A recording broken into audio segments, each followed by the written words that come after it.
do some panel introductions and take us away. Thanks, Brian, and good afternoon, everybody, and welcome to the Be Your Best series, where we share best practices for getting real estate deals done in New York. I'm Richard Haggerty, CEO of the Hudson Gateway Association of Realtors.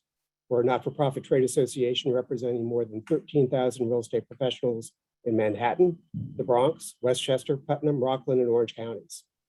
I'm also President and Chief Strategic Growth Officer of One Key MLS, the comprehensive multiple listing service for the New York's region. One Key has more than 44,000 subscribers and serves the region from Montauk to Manhattan to Monticello. Today, we're going to talk about politics, and given the fact that we've got a big election coming up in just a few weeks, it couldn't be more timely. We're going to share what you need to know about the people and the issues affecting our industry. We'll examine the political landscape and the importance of advocacy in real estate. We're pleased to partner with TitleVest and have President Brian Tormey moderate our discussion as usual. TitleVest is a leading New York City-based title insurance agency and a member of the First American family of companies, offering a full range of services for real estate property purchase and refinance transactions. TitleVest has offices in Manhattan and Westchester and engages in transactions upstate, downstate, and nationwide. TitleVest has won the New York Law Journal's Best Title Agency Award every year since 2013. Now let's meet our panel. We're pleased to have with us Elizabeth Stribling-Kivlan, or EA as she goes by. EA is a Senior Managing Director of Real Estate at Compass in New York City. Prior to Compass, she was president of leading real estate company of the New York real estate company Stribling & Associates. That brokerage was founded by her mother, Elizabeth F. Stribling, in 1980. Also joining us is Jonathan Greenspun, Managing Director of Mercury, a high-stakes public strategy firm in New York City. Mercury works with some of the world's most successful companies, leading advocacy groups, governments, political parties, non-governmental organizations, and prominent public and political figures. EA and Jonathan, thank you for joining us. And today I actually get to have a little bit of fun. I actually am also going to be joining the panel. So I actually get to have some opinions today, Brian. So we'll see how that goes. So I'm going to throw it back to you. You always get to have opinions. It's today we actually are going to make sure there's space so you have time to share them. Okay, well, thank you, Richard. And a big thanks to Jeff and Gary and Kathleen and the whole HGAR team for hosting the series. You know, the amazing thing is we've been doing this, I think now something like 16 or 17 months, Yep. You know, quite a long run, and had covered a broad range of topics. And I think had a real positive influence on the community of membership in HGAR and the real estate industry, and sort of helping keep everyone abreast of what's happening and how to be your best. So thank you for letting me moderate. I love, this is one of the highlights every month, and I look forward to today's session, especially with my good friends, Jonathan and EA here along with you, Richard. With that, I'm going to touch on a few quick housekeeping items for our attendees. Your questions are extremely welcome. We want them. We want this to be an interactive dialogue. Rather than use the chat function, please use the Q&A function. Depending on what device you're engaged in the Zoom on, it will be down at the bottom of your screen as a little Q&A, two little talk bubbles over each other, or possibly up at the top of the screen.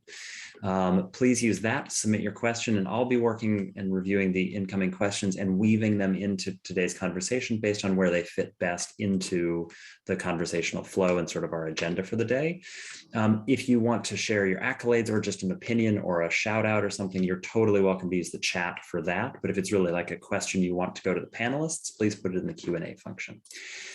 Voices are welcome as well. You're welcome to mention in the question that you'd like to unmute and ask your question out loud. Right now, we have everyone muted just so that we don't have to hear dogs, kids, cats, you know, neighbors, whatever might be happening near you, police sirens, etc. So you can do that. Otherwise, everyone will remain muted for the conversation. Okay, well, Richard, let's turn it back over to you quickly for a little bit of an update on what you and the HGR analyst team are seeing in the market moves and trends. As I mentioned a little bit earlier, Brian, it's like a broken record. Real estate continues to be strong. It started last June when we were able to conduct in-person showings, and the market just took off. Quite frankly, I thought we'd see a little bit of the softening of the market. That's true in the further out reaches of the counties that we cover. So Sullivan's gotten a little bit softer, Orange has gotten softer, but the closer you get into the city, the market's still on fire. In terms of Westchester, compared to third quarter last year, single family home sales are 9% higher. And third quarter last year was really strong. That was really strong. Yeah. Year to date, we're almost 30% higher for single family homes compared to last year. Wow. And the median price continues to go up. Bronx also very, very strong in terms of double digits, actually 42% single family. Wow. Condos 129%. So sales are just really continuing to make a strong rebound from COVID. And I follow religiously Donna Olshan's report. I follow Jonathan Miller in the city, and they're echoing the same thing in New York City. And the luxury market also in New York City continues to rebound. So I think given the momentum, I can't see that this is not going to continue at least into the early part of 2022. Yeah, okay, that is good news. Let's keep a busy and active market. We do have the interest rate environment possibly changing coming up. Although I read a fabulous report by our First Americans in-house economists who are regularly, talking heads on some of the major news channels. And they had some very interesting perspective looking back at the past interest rate move-ups as it related to housing, single family home housing inventory sales.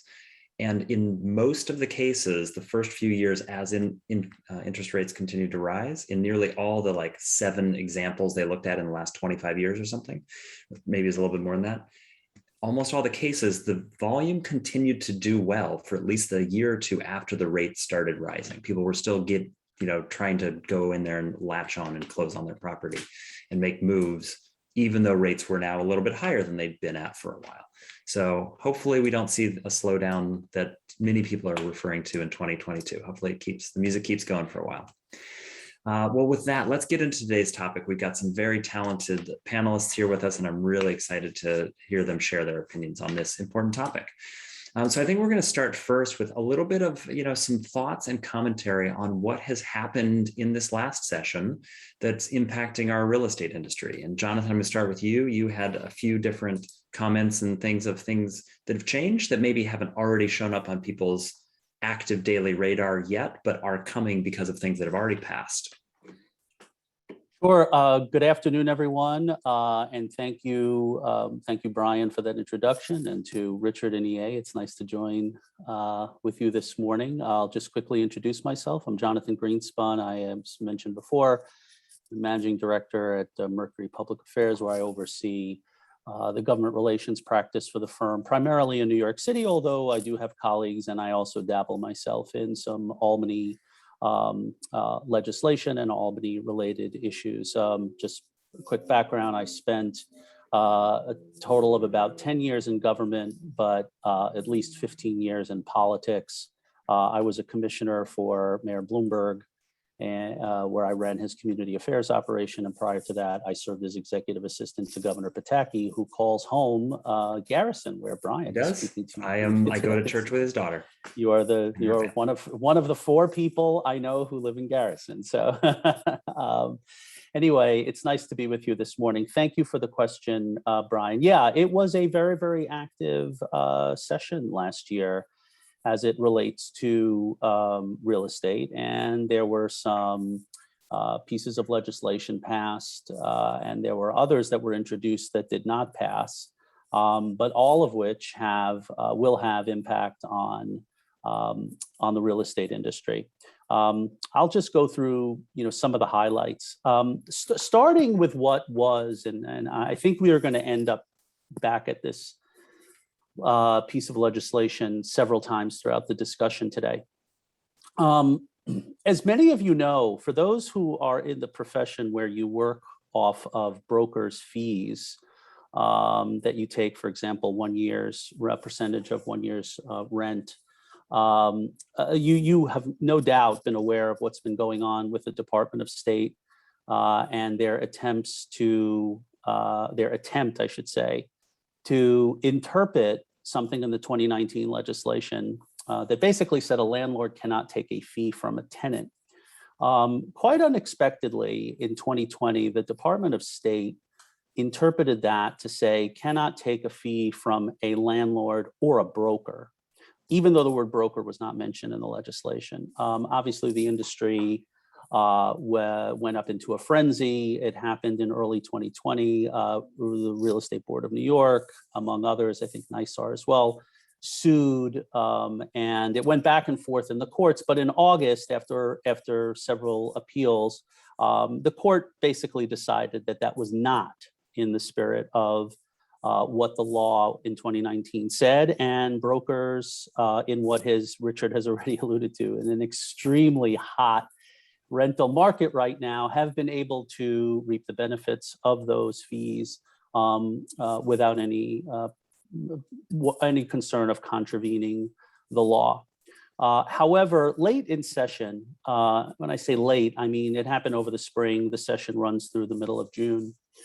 State Senator Jabari Brisport, who represents Brooklyn and is aligned with Democratic Socialists of America, introduced a piece of legislation that would actually try to codify and remove any ambiguity about whether or not a broker can actually accept a fee. The legislation did not go anywhere. I know that it had many of the interest groups that watch this stuff watching it closely, but the legislation did not pass.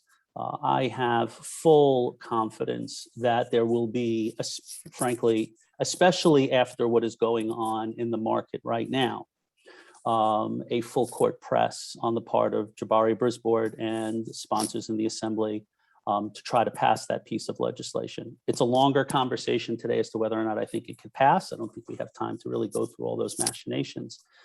But why did I kick off with this example? I did it because it just goes to show how the trend that really from 2018 until the present of trying to regulate the industry of real estate professionals is alive and well. And I think it's important that everyone on this phone call understand that, because the need for you as those in the industry seeing these types of pieces of legislation, in some cases be introduced but not passed, in some cases be passed by one house and not both.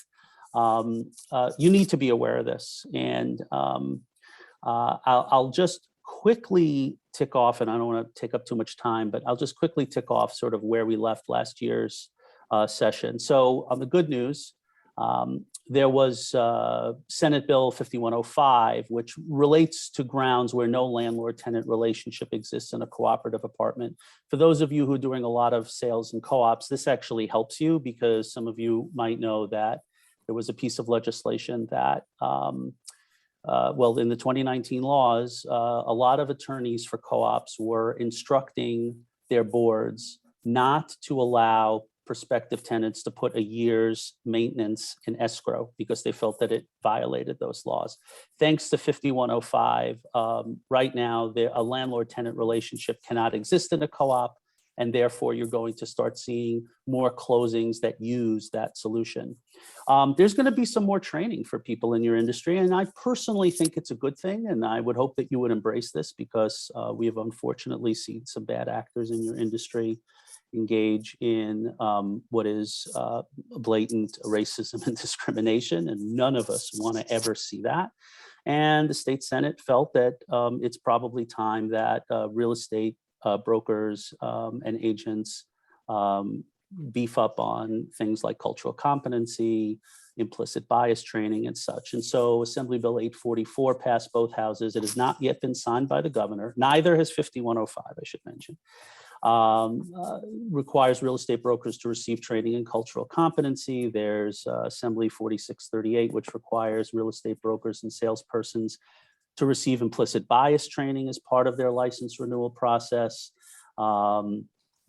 There was Senate Bill 2131A, which relates to requiring the Secretary of State to promulgate regulations requiring real estate brokers to institute standardized operating procedures for the prerequisites of prospective home buyers. Stay tuned on that, because this Department of State has to write those rules. There was Senate Bill 3437, which relates to the establishing a hotline for housing discrimination complaints. That's just if anyone feels that they've been discriminated against, there will be a dedicated hotline so that you can take the guesswork out of where and how to make a complaint. There's 2929 in the Senate that relates to designate certain zip codes as cease and desist zones. That zip code basically, it's Brooklyn, but it passed both houses. It's unclear if the governor will sign it, but in Brooklyn, in Queens, by the way, there have been cease and desist rules for sending prospecting material to people. That goes back to the 1930s. It looks like Brooklyn was also added, although there's a little technical language that suggests that the cease and desist won't happen immediately. And then finally, 3112, which relates to directing the Division of Human Rights to promulgate regulations requiring the disclosures of lawful source of income to prospective tenants. That doesn't really affect brokers per se, but the reason that's important is that there are a lot of people who have Section 8 vouchers, and sometimes landlords, when they hear that, will say, "Oh, well, sorry, the apartment's no longer available," and there are issues that come up with human rights. So that's a summary. It's a long one. I apologize, but it just goes to show that this was a very, very active session for real estate agents. Yeah, no, I think it's a great amount of content. And as you said, really sort of shows that the narrowing in and focusing on regulating this environment seems to be picking up steam and moving more and more in that direction. I think I might turn next to, EA. I think you've had a really important role in some of these similar topics and some other topics as well. And you had some very powerful words when you were chatting the other day about the importance of advocating for individuals, agents, brokers, employees at real estate operations to really be involved, to be paying attention to city and state politics and get involved. So I'm going to turn the microphone over to you. I'm sorry, I put myself on mute because, of course, every siren's going by in New York City, which you talked about. Welcome to New York. Yeah, welcome to New York. I think it's super important. It's so wonderful to be here with all of you talking about, three of my favorite things, which is real estate, the state of New York, and politics. So I grew up in a house. My mother, actually, who also is in the business we mentioned earlier, is on this call. And from childhood on, I remember talking about city council members, my father talking about who was running for mayor. It was just a part of my life and probably what fueled me to love it and infuriate me probably to no end as well. But what I realized, as soon as I got into real estate, I realized that so many people on the outside were dictating what we were doing without actually having any knowledge of how our industry worked. And I say this in a completely nonpartisan way. I am a registered voter, and what I am does not matter. In this section, I think about it for the industry. So I've watched, a couple of years ago, 2 city council members in New York introduced something called 1423, which was to eliminate either cap or eliminate the broker's fee. And they did it because they said they had many, many constituents who said that they had been duped and couldn't afford rentals. And we all sprung into action. I started, I'm the former chair of the Real Estate Board of New York. I'm very, very involved in sort of industry-wide things. And we just said, wait a minute, stop. Do you actually understand that the average in the city of New York, the average agent is living on an income probably of about $80,000 or less a year? That is, many single parents are doing this. We are an industry that represents every creed, color, sexuality, gender. We're probably one of the more inclusive things. You don't actually understand how this process is working. They said, well, people who are on vouchers can't afford this. Well, if you look at the voucher program in New York, usually the fee is covered. So it was just this sort of misinformation. And that really led me to believe, like, it's time to stand up. You have to stand up for what protects our industry, what's right for the consumer, but we all have a voice. And whether that be with knowing your city council member, I've lobbied on the steps of City Hall, whether it be your land use. If you live in Westchester, Putnam County, or you live in Oneonta, New York, you have school boards, you have land use boards. Your voice is very powerful. I live in a city of 8.5 million people. I'm a 5th generation New Yorker. And I know now that if 12 people tweet something at your city council member, the first thing they think is, wait, am I going to get reelected? And secondly, there's a lot of people doing this. There are a lot of people around you, but people like to complain about it. Don't complain about it. Stand up and get active. And I think that, for me, I listen every night. I read Politico. I read what's going on in Albany. I watch Inside City Hall with Errol Lewis, which also talks about what's going on in Albany. And I think it's important that we know what's going on. It doesn't matter really what the party is. It matters how it impacts real estate. Does it, and how do we make it a better life for ourselves and the consumer? Because we want to uplift us as an industry, and we want to make it easier for people to achieve the dream of American homeownership or have a place to live. So for me, I'm always out there looking and seeing what could come down the pipeline. And you know what? You vote for these people. Your taxes are paying their salaries. It's really important. You should know who your city council member is and get to know them, or who your town rep is. That is your right as a citizen of the state of New York. Yeah, very much so. Well, I think there's my dog.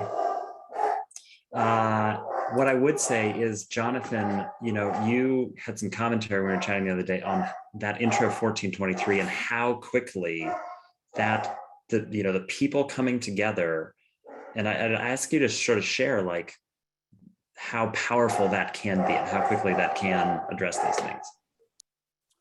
Oh, sure. That was, look, I've been observing and involved in New York City politics for more than half my life. And it is rare to see the private sector of which you represent mobilize so quickly and in the numbers that I saw. I've been outside. I back in the day, I basically lived on the steps of City Hall. It's what my job as a lobbyist requires. Lobbyists, by the way, are references to people like myself who hang out in lobbies. That's exactly where the name came from. It's the lobby of the capitals and et cetera. But the steps of City Hall is really where all the action is. And so I've probably seen, 1,000 demonstrations and protests. I never saw those numbers before. That didn't come from a public sector union. When the unions come out, they put them on Broadway and they let them, sort of line up all the way going north. I've never seen the amount of people show up outside the steps that day. And I have to say, it really took the sponsors of the bill by surprise. I don't think that they fully understood the ramifications of what they were considering. And as EA just laid out in just absolutely perfect terms, EA, you're exactly what I want to see from some of my clients, which is, if you don't show up, it doesn't count. They have to see you. You have to be in front of them all the time. And what happened on 1423 was really unique. It was poking the bear, so to speak, in terms of the industry. An industry that I think a lot of people thought, could just easily be messed around with and just pass a quick piece of legislation that can get you you could put into your mailer when you send out to your constituents around election time. Turned out to be a third rail, really. And my recollection is, after that City Hall protest, I think 4 to 6 members immediately took their names off the bill. So that just goes to show that it works, right? I think our collective message to everyone here is that you got to show up, you got to get engaged, you have to be involved, you have to be aware, you have to have knowledge. I don't know if anything any of the pieces of legislation I ticked off there about last session were new to you. If they were, I would say that is a prompt for you to really want to get more engaged and understand more about what's going on through, the association. Yeah. and some of the things that EA talked about. Yeah. Richard, I want to turn to you, because I think one of the things that we chatted about the other day that I think is so powerful is also sort of talking about how the engagement in this process really, individuals have the potential to engage in this process from several different angles. And it really does take that multi-angular approach. And then turning to, the adage you used about real estate is local. I want you to sort of share that and your thoughts related to that with our audience today. Sure. Yeah, I think a big part of this stems from what happened in 2019. I think our industry took a lot for granted prior to the very significant changes that were made to the rent laws in 2019. And that was when both the Senate and the Assembly got behind those laws, and then Governor Cuomo actually dared the Senate go ahead and pass them. And they did. And he got boxed in, and there was no way he could not sign those changes. And I think that's when we had a collective aha moment and said, we cannot stay on the sidelines. Just as EA so eloquently said, we can't just complain about things after the fact. We've got to be proactive and address these issues as they're being debated. And we realized that we also can't be silos. So it can't just be the Hudson Gateway Association and the New York State Association and the Real Estate Board of New York and CHIP and RSA individually advocating for our interest. That there's strength in numbers. And if we actually build coalitions and strategize, that we're going to be that much more effective. And I think that ever since that happened, starting in 2020, that's the approach we've taken. And we have weekly phone calls where we talk about how can we deal with these issues. And it can't just be this dialogue where we're defending landlords. We have to really discuss why certain proposals are going to hurt tenants, are going to create unintended consequences, and are going to hurt the economy. So we've really got to broaden the conversation, but we have got, and I think you're going to hear this for the balance of this program, we have got to be active participants in those conversations. We can't just complain about it after the fact. We've got to be a part of the process. We've got to be a part of the solution. And I think we learned that lesson in 2019, and that's what we've been doing ever since. And I think we've been successful, but it's always going to be an ongoing process. And the broader the coalitions we create, the stronger we're going to be. I think that's well said. I think in addition to those sort of organizational coalitions, so that's sort of bringing all these powerful organizations together to have a singularity of voice. I think you and we were having a great chat about the politics. Real estate is local and politics being local, and sort of the grassroots nature of it, and how our members in attendance today, can have an influence from the local coffee shop level. And I'd encourage you to share some of those thoughts with us. Well, so for example, we represent a very wide region, and we've got to be cognizant that it's not just the Senate and the Assembly that we've got to be always monitoring and having a dialogue with. It boils down to also, the county level, the city council level. We have to have dialogues with all of those individual politicians. And quite frankly, if it's an individual conversation, it's going to have that much more power.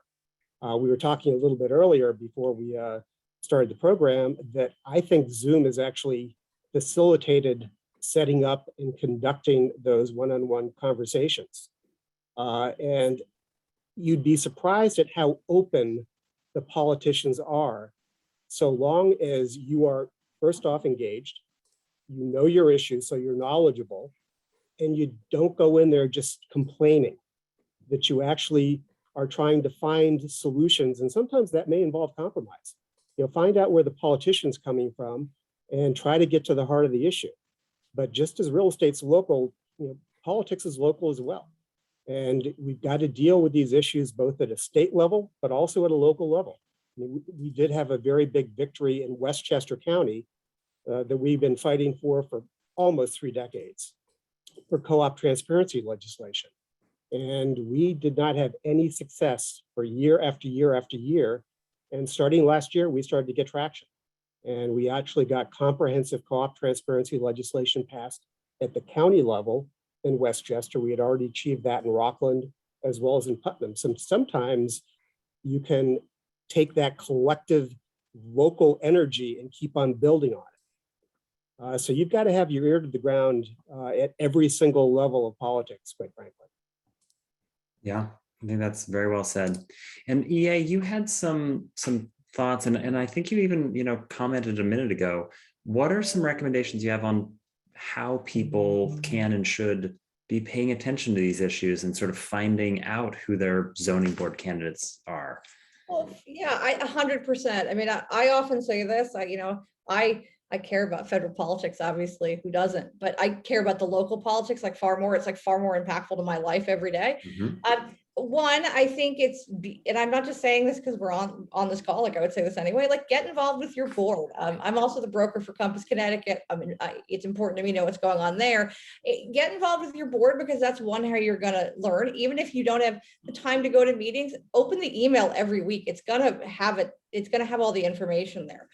Two, just a simple Google of knowing, whether you're being, if you're in Brewster, New York, you should know who everybody is on that council. You should know who represents you in Albany. You should know you should know all this. And once you start learning it, if there's something, start reaching out or I get an alert I read Politico and I read all this stuff, but I also have alerts for real estate in New York City come through, or politics, New York City. Real estate, because I want to know what's going on. But I think starting at the board level to me is just really the way to go. And if you get involved there, you'll always be, you'll always have up to the minute information going on. And if you live in a town that has difficulty with building houses, my wife used to work for this company called Granicus, and they're a public-private partnership that's made government more transparent, and their technology platform is sort of like C-SPAN. It's very, very interesting, and most city councils and most land uses, most governments, including the Senate, use it, and it's like almost all these meetings are public. Watch what's going on in the town, and if there's public comment, start commenting. But you have a voice. I mean, this is a beauty, I think, for me when I was up at the steps of City Hall, other than getting married, one of the proudest moments of my life was hearing that they shut the gates down. And hearing brokers chant, "Let us in, let us in," was like one of the proudest moments of my life. But to hear that, start making comments. That's the beauty of democracy. You have the right and we have the freedom to have a voice. So start using it. Send an email. I didn't like something going on in Connecticut, so I sent an email to my state rep and I heard back. Yeah. So can I piggyback on that? And then I'd like to see if Jonathan will weigh in on this. The other thing that I think we have to do is, when there is legislation that benefits our profession or benefits our positions, we have to let the politicians know that as well. So Jonathan gave a very thorough rundown of some of the fair housing legislation that passed both the Assembly and the Senate and is awaiting Governor Hochul's signature. Yeah, that, even though it's going to create additional educational standards for real estate agents, obviously there was a problem that needed to be addressed, and our industry was very supportive of that legislation because we realize that that's going to increase the professionalism of our members. So I think we also have to let the politicians know about those issues that we think are good, that we support, so that we're not always just going into meetings saying, this is bad, this is bad, this is bad. We have to strike a balance. Yeah. I couldn't agree more. Yeah, I mean, you should, I think it would help if the association, shared the names of the sponsors of some of those bills. So it was Jim Guerin in the Senate that was really the lead of a lot of the housing discrimination bills. Ed Braunstein's the assemblyman, and John Liu is the senator who fixed the co-op issue. In other words, a tenant of a cooperative not having a landlord-tenant relationship. Ed Braunstein represents parts of Queens. John Liu represents parts of Queens. If any of you are ever at an event with them or in any, or even just shoot them an email and just say, I'd like to thank you. This has resulted in more closings that could not have happened if you didn't fix this loophole. I think they really appreciate this. I do remember calling Ed to thank him when the session ended about that bill, because he unsuccessfully tried to fix it in 2020. It didn't make it in. So yeah, it's very, very important for you to lead with the positive. And EA, you reminded me of that protest. That's right. That was the city. There was an overflow crowd in City Hall Park. I'm just saying, I don't want to belabor the point, but I don't remember that. I don't ever remember so many people showing up at City Hall where they couldn't fit on the steps and they had to actually go into City Hall Park. So again, a testament to the association. Yeah, very much so. Well, I feel like this is also a moment to sort of turn and talk about, like, how should and could people get involved, right? I want everyone here to sort of have some takeaways. And I almost, Jonathan, you started laying it out with like step 0, step 1, step 2 before. I think for all of us involved, getting out the vote starts with getting registered to vote. I think we can all acknowledge that that's step 0. Like if you're not registered to vote, do not pass go, do not finish this webinar, get up and go leave and go get registered to vote right now. Leave please. now and go register. That's right. By the way, if you're in New York City, you missed the date for registration for this election. It was a couple of days ago, but yeah. But take us through some of those other steps of, Yep. what are some of the other key steps that, our attendees today can make sure that they are doing to get involved? Okay, so first of all, I think step 1, after you register, is you have to know who your elected officials are. So I'm going to type in 3 links in the chat to hopefully everyone, and you tell me if you can see those. There should be 3 there. There's a Senate, an Assembly, and then for the city residents, there's MyGov NYC. So what I would do is copy all 3 links, and this is very simple.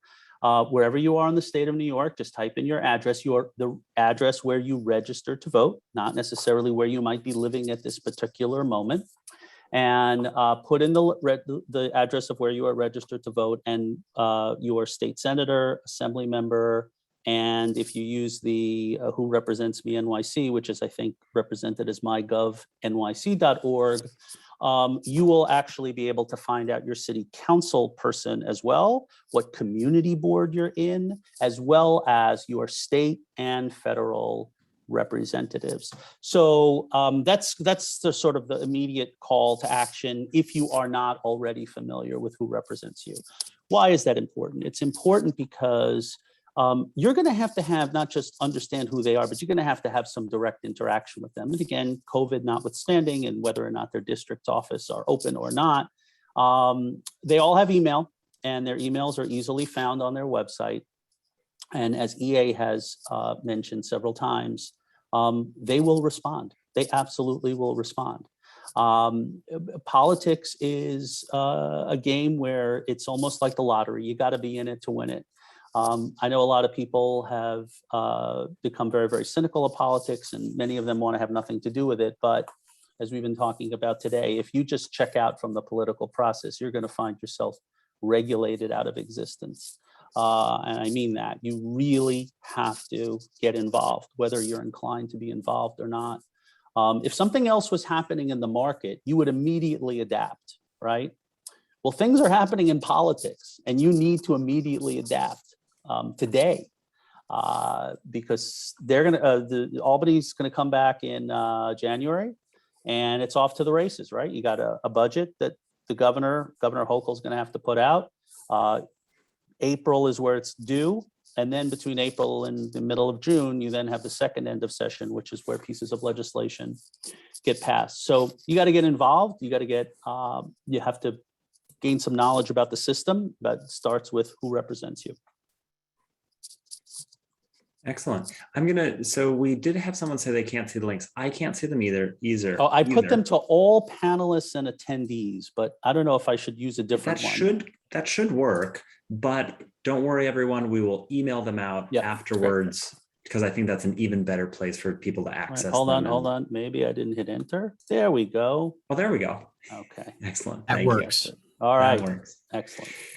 I think we can still include them in a recap email just to help make sure everyone has access to them, because that is so important. And that level of engagement starts with knowing where you're going. Now, Richard, you had some interesting comments on sort of, connecting with these people. And I would encourage you to share the human part of this too. Sure. So I want to say about a month ago, maybe a month and a half ago, my state senator is Carolyn Maloney, and we set up a Zoom meeting with her. I didn't know if we'd have the senator on the Zoom. Sometimes we get a staffer, but we got both. We got her chief of staff and we got the senator. But because it was the first time I was having a face-to-face with her, I started by just talking about the neighborhood. We literally live about a block and a half away from each other. So I wanted to really convey that I am one of her constituents who knows the neighborhood, who knows what's going on. And we spent about 10 minutes just chatting about that. And then quite frankly, we focused on those things that we knew she supported. And we gave her information prior to of all of our positions, and we were very pleased to recognize she'd read everything. She touched on issues that I wasn't even going to touch on at that Zoom. And I think because I really focused on the fact that I am one of her constituents and one of her neighbors, what typically is going to be a 20-minute meeting, it lasted an hour. She just kept on talking away, and it was great. It was beneficial. I learned things, she learned things, but I also think it's got to be an honest conversation. You can't just go in there with a hammer, hammering one issue.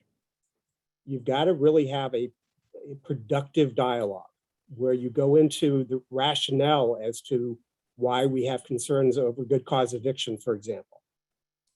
Why we still have concerns about the changes to the rent laws that were enacted in 2019, how we felt that those had unintended consequences. So you really have to be able to have a two-way conversation that's productive, which means you've got to give them the information they need so they know what your issues are in advance. And you've also got to be an active listener. You can't just go in there being a talking head. You've got to also solicit what their views are and make it a two-way conversation. Yeah, that's well said. And would you share with everyone here a little bit about HGAR and your political action committee and how that plays a role in this as well? Sure. So we're part of the New York State Association of Realtors and National Association of Realtors. The National Association's the largest trade association in the country with 1.4 million. New York's got over 60,000 members. We have over 13,000 members. So there's strength in numbers, but we have a very active PAC. And our PAC is very focused on issues that are pro-home ownership. So it's not pro-realtor. It's not specific to our issues. It is pro-property rights and home ownership. And we make that very clear. And we're very specific about the issues we become involved in. But quite frankly, politics is an expensive business. And Jonathan's already alluded to the fact that a lot of people get turned off by politics. They get turned off by lobbyists. Well, lobbyists are espousing positions that support their constituents. So we can't be afraid to get into that business of trying to support our issues and supporting politicians who support our issues. And it's even more critical today. I saw in one of the questions in the chat is concerning primaries. Primaries are becoming more and more important. There are many times politicians who have supported our issues, who are more moderate politicians, who are being challenged, whether they be Republican or Democrat, they're being challenged on the fringes of the party. So we have to be willing to support those politicians who historically have supported our issues. And that means we've got to be active participants in our PAC.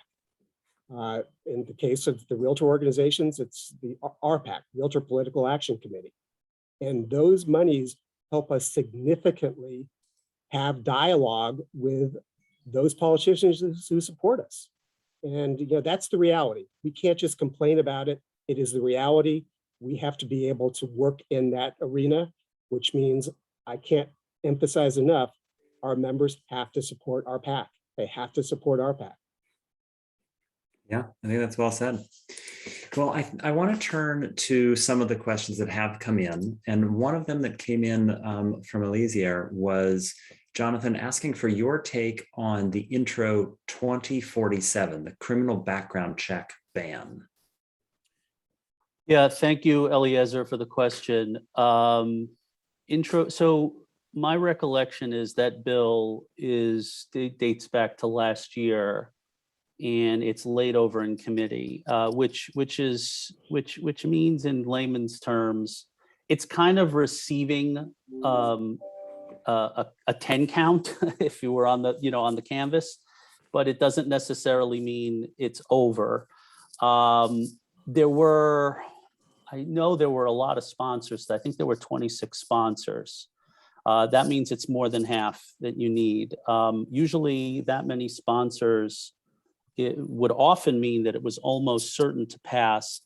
I haven't checked it in a while, and there's nothing to say that it can't be resurrected between now and the end of the year, when this new city council will hit reset, and January 1st, you will have a completely new council with close to 40 new members. So I have to check on that. I just have to, just one disclaimer, I can't give you my take on it for one reason. This wasn't mentioned, but I happen to sit on the New York City Human Rights Commission.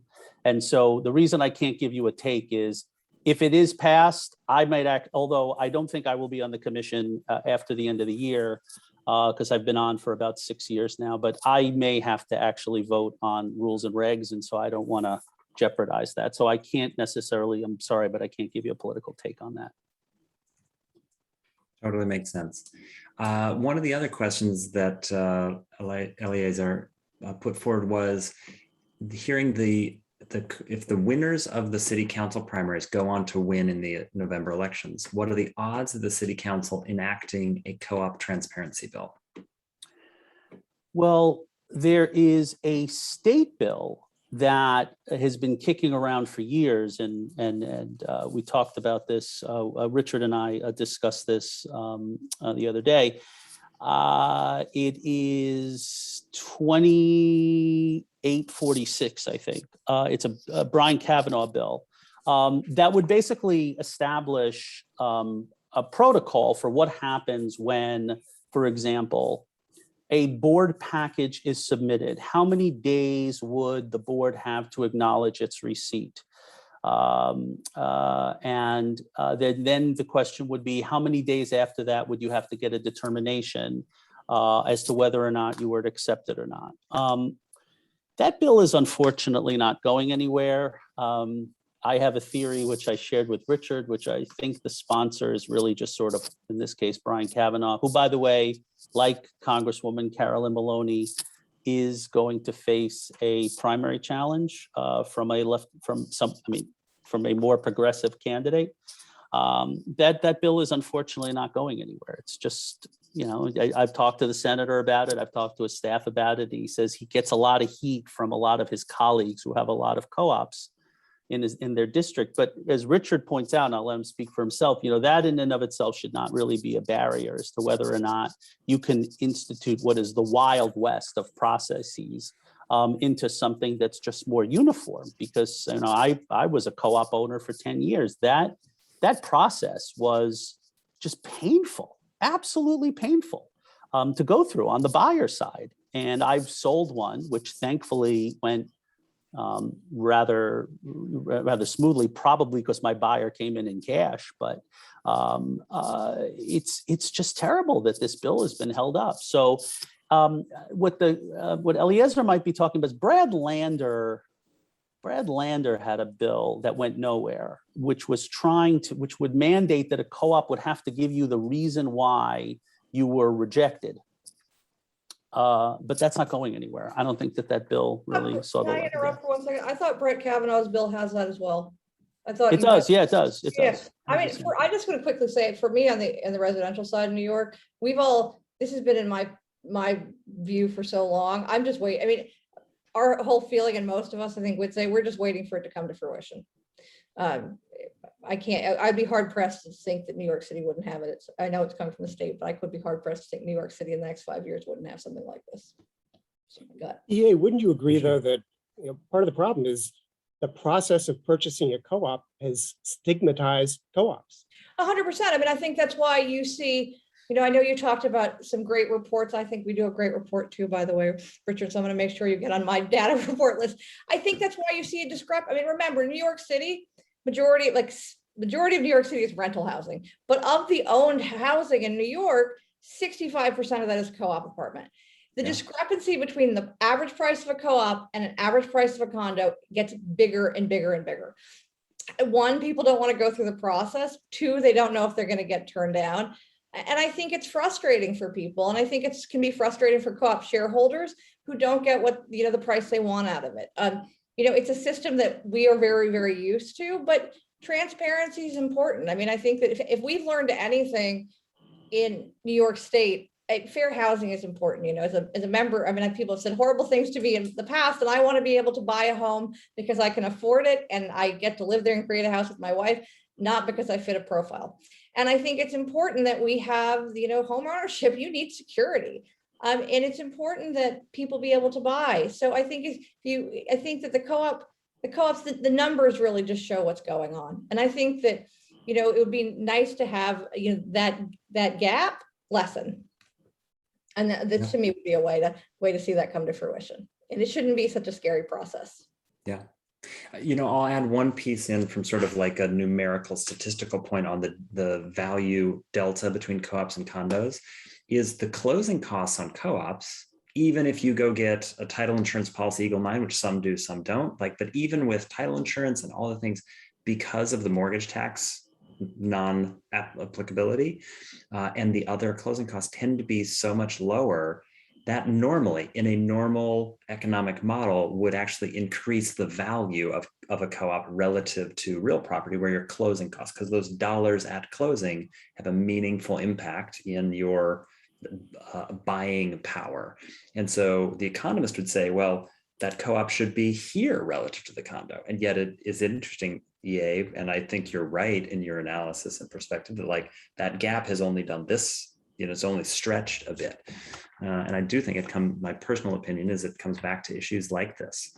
Having done my own co-op board applications process and, it's a crazy process. Well, we've only got a couple minutes left and I wanted to put one last question to each of you and we'll go around the horn. And the question is, if you had one core suggestion for the people here of something they could or should do to get engaged, and one topic, one bill or sort of political topic that you think is worth the membership of HGAR and the attendees here to be paying attention to, what would be your one, bless you, what would be your one, oh, you're fine. You did it so gracefully, EA, it's all good. What would be your one topic that you would suggest? So Richard, I'll start with you. One action item for our attendees and one topic that you think is worth them paying attention to. So I'm going to beat a dead horse, but they cannot afford to be on the sidelines. And we mentioned it. EA talked about it in detail. The